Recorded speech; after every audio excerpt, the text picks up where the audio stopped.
बिस्मिल्लाहिर्रहमानिर्रहीम। अस्सलाम वालेकुम नाज़रीन इकराम, मैं हूं आपकी मेज़बान डॉक्टर मुक़द्दस मलिक, आपके अपने प्रोग्राम आपकी बात आपके साथ में। नाज़रीन इकराम, खुश हुल्की अच्छा अखलाक का मालिक होना एक ऐसा हुनर है जो इंसान की ज़िंदगी को संवार देता है। और अगर बात विलेजेस लेवल की हो या सिटी लेवल की हो या आपकी रेजिडेंशियल एरिया की हो, तो जब आपके अंदर उसाफ में जितने भी अमाल हैं, उन असाफ में अगर ये अमल शामिल हो कि आप एक अच्छे अखलाक के मालिक इंसान हो, तो आपकी शख्सियत को निखार देता है।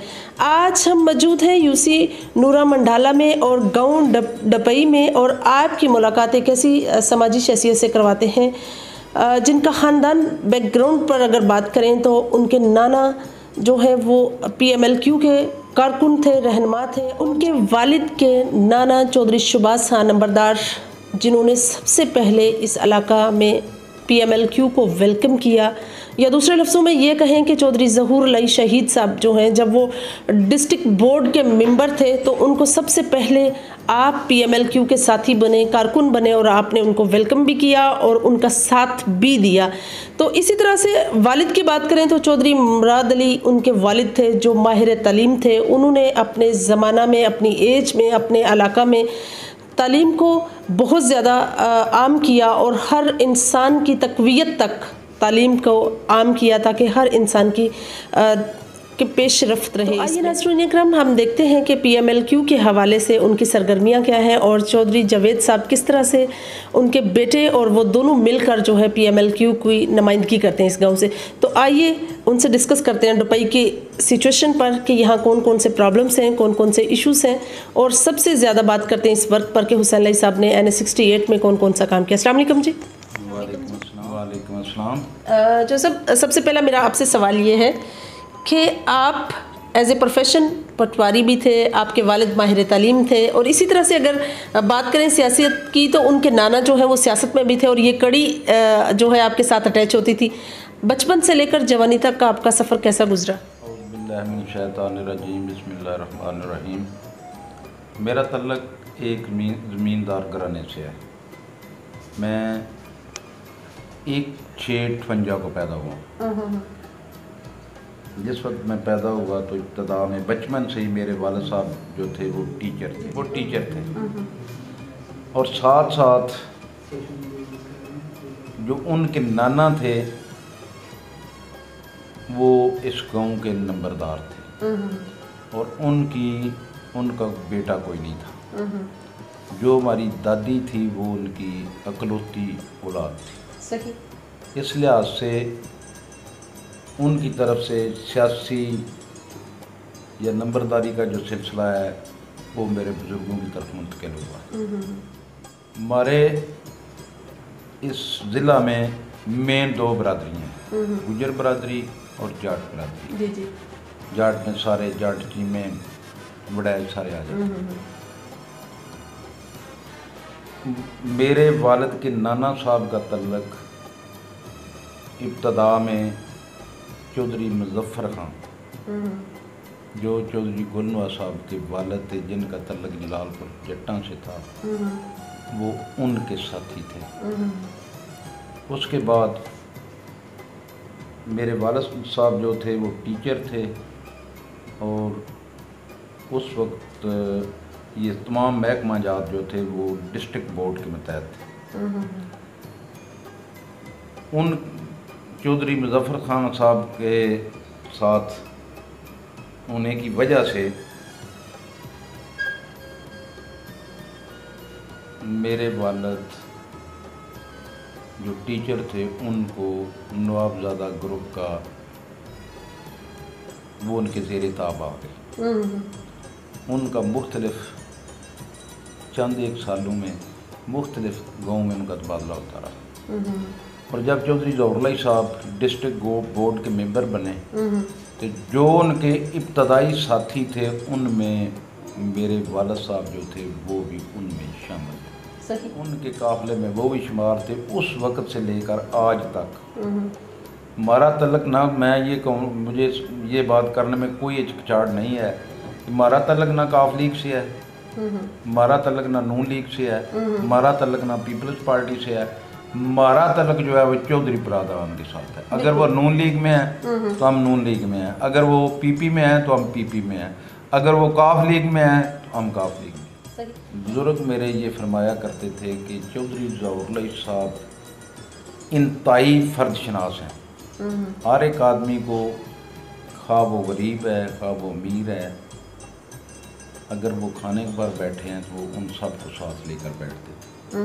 और जिस वक्त वो उनमें एक सबसे बड़ी सिर्फ वो जो बयान करते थे कि हर साथी को उनके नाम से पुकारते थे। जो उनका साथी था उसे ये नहीं कहते थे और चौधरी साहब, उसे कहते थे चौधरी मुराद अली, चौधरी बावल बख्श, चौधरी फलां, जो भी था उसके नाम से पुकारा जाता था। आपका प्रोफेशन जो है वो पटवारिज़म से रहा और लोगों की राय हमेशा इस महकमा माल के अगेंस्ट ही रही है। लोग हमेशा समझते हैं कि ये लोग मतलब वट एवर, ये हर बंदे की अपनी अपनी थिंकिंग है और थॉट्स है, मैं उस पर बात कर रही हूँ। आपकी क्या राय है कि क्या लोगों की राय ठीक है या आप जिस प्रोफेशन से मंसलिक रहे हैं वो बिल्कुल अच्छा प्रोफेशन? ਅਸੀਂ ਮੈਂ ਮਹਿਕਮੇ ਦੇ ਵਿੱਚ ਰਿਹਾ, ਜੋ ਕੁਝ ਮਹਿਕਮੇ ਨੂੰ ਵਿੱਚ ਰਹਿ ਕੇ ਅਸੀਂ ਵੇਖਿਆ ਜੀ ਜੀ, ਤੁਸੀਂ ਮੀਡੀਆ ਵਾਲੇ ਸਾਡੇ ਨੂੰ ਬਹੁਤਾ ਜਾਣਦੇ ਹੋ ਕਿ ਇੱਕ ਵਜ਼ੀਰ ਆਜ਼ਮ ਦੇ ਪ੍ਰੋਟੋਕੋਲ ਤੋਂ ਲੈ ਕੇ ਇੱਕ ਖਾਕ ਰੂਪ ਤੱਕ ਪਟਵਾਰੀ ਨੂੰ ਕੰਮ ਲਿਆ ਜਾਂਦਾ। ਜੇ ਕੋਈ ਇਫਤਤਾਹ ਹੈ, ਕਿਸੇ ਨੇ ਆਉਣਾ ਹੈ, ਕਿਸੇ ਨੇ ਜਾਣਾ ਹੈ, ਕਿਸੇ ਬਾਹਰ ਦੇ ਆਉਣਾ ਹੈ, मैं ना अगर इन्हों की तशरीह लग पवीए कर तो ये मेरा बात ही खत्म ना हो। एक मच्छी जी वो सारे तलाह में गंदा करती है, सारी कुछ नहीं। सही से, बिल्कुल सही कहा आपने। जैसे अभी मुझे बताइए कि जो ऑनलाइन सिस्टम हो गया है इससे आवाम को मसाइल दरपेश हो गए हैं या ये अब ज़्यादा ईजी है, या जो रिकॉर्ड रखा जाता था अंग्रेज़ ज़माने से लेकर वो ज़्यादा बेस्ट था? 4 दिन अगे जाते सन डायरैक्ट पटवारी को गए जाके काम कराया। हूँ थोड़ा जिन्ना मैं सुनिया कि वसी करते हैं भी यूनियन कौंसल लेवल पर भी कंप्यूटर रखने लगे हैं। अगर ये लोकल लेवल पर आ गए तो फिर बेहतर जोड़ा एक दाग लगे साढ़े महकमे के पटवारियों से वो भी शायद टुप जाए, फिर कंप्यूटर वाले तो लगेगा ये लगा तो। जो सब आपका जो इलाका है और निस्बतन मैं यूँ कहूँगी कि जो इलाका दरिया के बिल्कुल किनारे पर वाक़या है या उसके करीब करीब इलाका है, उसकी जो गुज़श्ता हालात थे वो कैसे थे और अब चूँकि जदीद दौर है तो अब हालात कैसे हैं? हमारा इलाका था ख़ास कर दरिया के साथ साथ या चंद गाँव जो पीछे थे, इंतहाई दहशतगर्दी की इंतहा थी।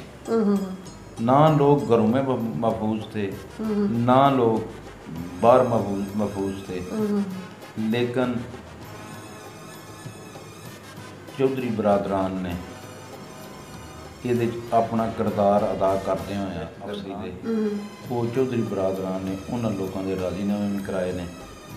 अज अल्लाह के फजलो करम नाल साडा इलाका जिस तरह की दहशत की अलामत सी उस तरह ही पुरअमन। माशाल्लाह।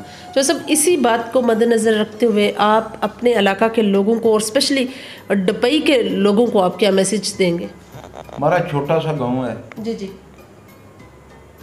पैगाम तो देने की ज़रूरत नहीं है, हम रोज़ इकट्ठे होते हैं, कोई भी मामला हो असी इतफाक राय से उसको हल करते हैं। बहुत अच्छी बात। लेकिन सब इक़्तिदार जो लोग हैं उनसे ये मैं गुजारिश ज़रूर करूँगा कि छोटे लेवल के जो लोग हैं उनके मसाइल को वो कोशिश करें खुद सुने। जो लोग या जो उनके फ्रंट मैन हैं वो किसी हद तक रियाकारी करते। जी तो नाज़रीन, ये थी चौधरी जावेद अख्तर इकबाल साहब की गुफ्तगू और इलाके के एतबार से उन्होंने कहा कि अब बहुत हालात बेहतर हैं, वक्त बदल चुका है और इसी तरह से बहुत अच्छा मैसेज कन्वे किया उन्होंने अपनी लोकेलिटी के लोगों को कि छोटे लेवल के लोगों के जितने भी मसाइल हैं उनको खुद सुना करें, क्योंकि अगर लोग बड़े लेवल के या मिडल स्टेज पर आकर सुनते हैं तो उसमें काफ़ी रयाकारी हो जाती है। अब हम आपकी मुलाकात मुमताज़ समाजी सियासी शख्सियत और किसान मेंबर चौधरी तहसीन जावेद साहब से करवाते हैं, जो कारकुन हैं बहुत एक्टिव किस्म के PMLQ के। तो आइए उनसे पूछते हैं कि किस तरह से वो अपना वर्क कर रहे हैं। जी तो नाज़रीन, हमारे साथ मौजूद हैं चौधरी तहसीन जावेद साहब, जो चांद के नाम से मशहूर हैं। तो आइए उनसे पूछते हैं कि उनके गांव में कौन कौन से मसाइल हैं और NH 68 में जिस तरह से उन्होंने कैंपेन की, क्या वाकई उसी तरह से काम हो रहे हैं। अस्सलाम वालेकुम जी। जी वालेकुम सलाम। कैसे हैं आप? जी अल्हम्दुलिल्लाह, अल्लाह पाक का करम। सही। तहसीन साहब, सबसे पहला मेरा आपसे सवाल ये है कि आपने जब सियासत में बाकायदा इंटरेस्ट लिया तो आपका अपने गांव के काम के हवाले से या सियासी हवाले से मंशूर क्या था? मंशूर ये था कि काम जो पहले हमारे वाले साहब भी थे, दादा भी थे, सियासत में थे, तो काम चल रहा था। जैसे अब जो हुसैन लाई साहब आए हैं, हमारा तो यही एम था कि नई सियासत आई है, हम भी उनके साथ उसी तरीके से चलें और अपने लोगों को प्रमोट करें और अपने काम को लेकर आगे चलें ताकि इसको वेल डेवलप कर सकें हम इसको सिस्टम को। तो इसी तरह इंशाल्लाह सिस्टम हमारा जो है चलेगा। मुझे ये बताइए कि जिस तरह से काफ लीग की एक बाकायदा क़यादत होती है इलाके में, आपके यूसी नूरा मंडाला में क्या आपस में किसी को कोई इख्तलाफात हैं इस बेस पर? यूनियन काउंसिल किसी को भी आप ले लें ना, उसमें इख्तलाफात तो मौजूद होते हैं। जी जी। हर जगह पे सियासी पार्टियां भी होती हैं, सियासी दड़े भी होते हैं, लेकिन इंशाल्लाह अल्लाह के करम से यूनियन काउंसिल मंडाला में काफ़ी एक मजबूत कड़ है और हम इसको जिस तरह लेके चल रहे हैं, अल्लाह के करम से आइंदा आने वाले इलेक्शन में भी नज़र आएगा कि काफ लीग जो है वो कुछ कर रही है। बिल्कुल सही। तो उसी लिहाज से इंशाल्लाह हमारा बहुत बेहतर जा रहा है। सही। जिस तरह से आपके यूनियन काउंसिल में स्पेशली जो आपके यूसी के साबिक नाज़म हैं या चेयरमैन हैं, ये आपस में मिलकर वैर मकाओ महम को जो है कंट्रोल कर रहे हैं, जो हुसैन लाई साहब का एक मिशन है उसको देख रहे हैं, आप इसके बारे में क्या अपनी राय देंगे? देखें, जब जिस लिहाज से हमारी यूनियन काउंसिल की बात है, तो हमारी यूनियन काउंसिल सबसे बदनाम यूनियन काउंसिल थी वैर के लिहाज से। जी जी, बिल्कुल ऐसे ही है। सबसे ज़्यादा बदनाम यही यूनियन काउंसिल थी और इस वक्त पुरअमन भी सबसे ज़्यादा यही यूनियन काउंसिल है। और जो वैर मकाओ का चला हुआ सिस्टम, उसको लेके इसी यूनियन काउंसिल के लोग जो हैं, हमारी टीम जो है यही आगे चल रही है, दूसरी यूनियन काउंसिल में भी इलाके में इस सारे काम को सर अंजाम दे रही है और बहुत अच्छा वर्क कर रही है। यानी कि दुबई के काम की बात करें तो NH 68 में जिस तरह से आपने हुसैन लाई साहब की कैंपेन की, आपको क्या लगता है कि उसी तरह से आपके तरक्याती काम हुए? देखें जी, काम के लिहाज से तो हमारा जो हिसाब से काफ़ी दफ़ा ये बात हुई है, कल रात को भी ये बात हो रही थी। अब हमारा जो फंड आ रहा है इंशाल्लाह हमारी यूनियन काउंसिल के लिहाज से, बाकी यूनियन काउंसिल में बहुत काम हो रहा है, हमारी यूनियन काउंसिल का फंड अभी आ रहा है, स्पेशल पैकेज आ रहा है, वो इंशाल्लाह हमारा ये रोड बना है। उसके बाद अब जो बाकी काम है, छोटे मोटे काम है, और भी बहुत सारे ऐसे मसाइल हैं। देखिए इंशाल्लाह ताला वो टेंडर अभी होगा कुछ दिन में, 5-10 दिन के अंदर अंदर ये काम होगा इंशाल्लाह, उसके बाद फिर बेहतरी आएगी इंशाल्लाह। सही। अगर मसाइल की बात करें तो सबसे बड़ा मसला आपको अपने गांव में कौन सा नज़र आता है जिसका आप चाहते हैं कि चौधरी साहब के गोश्त गुजार किया जाए ताकि जल्द इस पर कोई ना कोई काम हो? देखिए, सबसे ज़्यादा बड़ा मसला जो हमारे गांव में इस वक्त निकासी का मसला है, पानी की निकासी का। वो पुराना सिस्टम था, जब पानी का जो बना हुआ है वो उसको लेकर बहुत ज़्यादा डिस्टर्बिंग हुई हुई है। तो वो भी इंशाल्लाह वो हमारी बात चल रही है कुछ पानी को लेकर भी, लेकिन वो कह रहे हैं कि ऐसा ऐसा गवर्नमेंट जो है वो भी कुछ दे तो रही नहीं। चौधरी बरादर फिर भी कुछ ना कुछ कर रहे हैं। तो सबसे ज़्यादा दरीना मसला हमारा पुराना जो चल रहा है वो पानी का मसला है, पानी की निकासी का मसला है। तो वो इंशाल्लाह हम उस पर वर्क कर रहे हैं, आहिस्ता आहिस्ता वो भी जो है उसको हम लुक आफ्टर करेंगे इंशाल्लाह। मुझे ये बताइए कि अगर इलेक्शन कंटेस्ट करने की बारी आए तो जिस तरह से इमरान खान साहब ने एक तंजीम बना दी है, तंजीमी ढांचा बना दिया है कि विलेज कौंसल बने, तो क्या आप अपने विलेज लेवल से इलेक्शन कंटेस्ट करेंगे? देखें जी, इसमें हतमी तो हम कुछ नहीं कह सकते, वो जब वक्त आएगा तो फिर देखेंगे इंशाल्लाह हम क्या करेंगे, क्योंकि वक्त से पहले कोई भी बात जो है वो अच्छी नहीं होती। नहीं, इंशाल्लाह देखिए इलेक्शन इंशाल्लाह ताला हम बरादरी के साथ बैठेंगे, उसके साथ आप डिस्कस करेंगे, उसके बाद इंशाल्लाह हम देखेंगे। अगर बरादरी ने हमें कहा तो हम इंशाल्लाह इलेक्शन लड़ेंगे और अपने तरीक़ेकार से जिस तरह हम पहले चलते आ रहे हैं वो इंशाल्लाह हम उस भरपूर उसमें हिस्सा लेंगे। लेकिन हम सबसे पहले संग दड़े को देखेंगे कि वो क्या कहते हैं, उसके बाद फिर हम जो भी फैसला वो करेंगे उसके साथ हम कंटिन्यू करेंगे। और चौधरी बरादरान इंशाल्लाह हमारा रिकॉर्ड है सबसे पहले ये हमारे यूनियन काउंसिल का, और चौधरी बरादरान को पता है कि डपई जो है वो जिस साइड पे जाएगी इंशाल्लाह इलेक्शन उस साइड पे जाएगा, तो हम इस लिहाज से इंशाल्लाह चलेंगे। किसान मेंबर भी हैं, इस हवाले से आप जो छोटे किसान हैं उनको क्या मशवरा देंगे? देखें, किसान के लिहाज से तो सबसे पहली चीज़ तो हमारी गवर्नमेंट इसमें कुछ नहीं कर रही। कोई सब्सिडी नहीं मिली। रिसेंटली जो सब्सिडी अनाउंस की गई है उसमें ज़मींदार को कुछ नहीं मिला। ये तो सबसे बेसिक मसला है। बेशक हमारी चौधरी बरादरान पार्टनर भी हैं, सारा कुछ कर रहे हैं, लेकिन गवर्नमेंट इसमें कोई तवज्जो नहीं दे रही। ज़मींदार जो है सबसे इस वक्त कमज़ोर तबका ज़मींदार का है। जो कभी सबसे ज़्यादा मजबूत हुआ करता था वो सबसे ज़्यादा इस वक्त कमज़ोर है। कमज़ोर क्यों है कि इनको कुछ मिल ही नहीं रहा। गवर्नमेंट की तरफ से कोई ऐसा सिस्टम नहीं बन रहा कि उसको डायरेक्टली कुछ मिल सके। तो उस लिहाज से ज़मींदार को प्रमोट करेंगे तो हमारा मुल्क आगे चलेगा। बताइए कि ये जो मुख्तलिफ किसान हैं, ज़मीन ऑब्वियसली बहुत कीमती है और काफ़ी जगहों पे हमने नोट किया है कि जो ज़मीन अपने लोकेलिटी से दूर है, ज़मीन मतलब बिल्कुल फोकस पर है, वहाँ भी लोग जो है वो अपनी ज़मीन को बेच रहे हैं। उसकी क्या वजह है? देखिए, जब प्रॉफिट नहीं होगा तो लोग देखेंगे कि हमें कुछ मिले, हम किसी और तरफ जाएं, तो वो कमर्शलाइज ज़मीन जो लोग बेचते हैं उनसे रब्ता करेंगे, उनको बेचेंगे, कुछ और अपना जरिया मुआश देखेंगे। इधर से उनको कुछ किसानों को तो कुछ मिल नहीं रहा, तो जिसकी ज़मीन कहीं ऐसी जगह के लोकेशन पे है तो वो बेचेंगे, कुछ ना कुछ उसे हासिल होगा, किसको बच्चा बाहर भेजेगा, कुछ से और को कारोबार शुरू करेगा। तो ये तो सारा सिलसिला इसी से है। अगर ज़राअत में बेहतरी होगी तो ये काम नहीं होगा। जब आप लास्ट में अपने इलाके के नौजवानों को और स्पेशली जो यंग जनरेशन है और जो विलेजेस ऐसे हैं जो मतलब एजुकेशन के साथ मंसलिक, आप उनको क्या मैसेज कन्वे करेंगे?